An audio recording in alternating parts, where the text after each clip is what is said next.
So last night at about 8 p.m. we responded to Woodruff Park for a protest, and we immediately realized that it was not peaceful and it turned destructive, so much so that we had an officer who was sprayed with mace and injured, as well as we had several officers that were targeted with fireworks, frozen water bottles, and also rocks. So thankfully we were able to immediately get the situation under control, which resulted in 8 arrests, which ranged from charges from disorderly conduct, obstruction, and pedestrians in the roadway. Can you tell us what was the first thing that happened that caused the clash? Well, immediately we tried to search for who was the leader of the group and reach out to them and try to see if we could know what their what their purpose was and what their intentions were, so that we can make sure that we could safely guard them and then allow them to peacefully protest.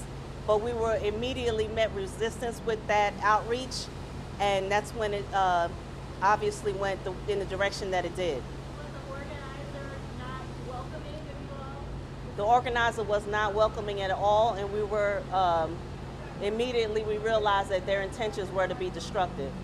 Did they throw something first, or did police try to detain somebody first? No, it immediately started. They initiated the destruction without any intervention from us. At that point, our total involvement at that point was reactive to their destruction. Going forward, how do you handle any protests that come your way? So with the same approach, we try to reach out to who, is the leader of that protest, see if we can reach out to them and work collaboratively together to keep it peaceful. And that's always going to be our approach and our intentions with these situations. Governor Kemp just extended his statewide state of emergency to bring in national guard troops if protests get violent again. Talk about the relationship there and how you all respond when he does that. Honestly, I didn't hear you. Governor Kemp, he just extended his state of emergency executive order Correct. to bring out guard troops if protests get violent. Can you talk about the relationship between you all's office and the governor's office, and how you all work together when he does make those orders? So we follow whatever the mayor's office. If resources are reached out from the state, then we absolutely work in tandem with whatever orders we're given to work with through our mayor.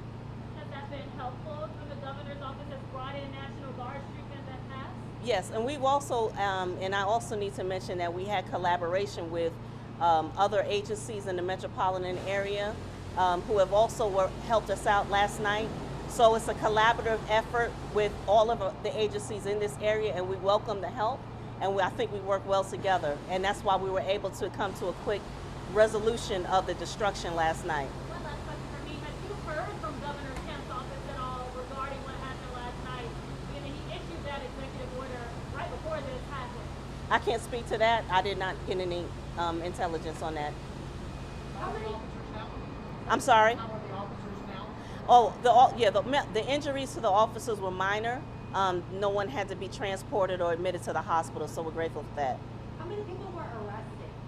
We had a total of 8 people arrested last night. Okay. One officer was made. How many total officer injuries? There were minor injuries, so it basically was just the officers that responded all reported being either injured, minor, but it wasn't anything that regarded any medical assistance. We had some officers that received injury from the sparks of the fireworks, but they were completely minor in nature.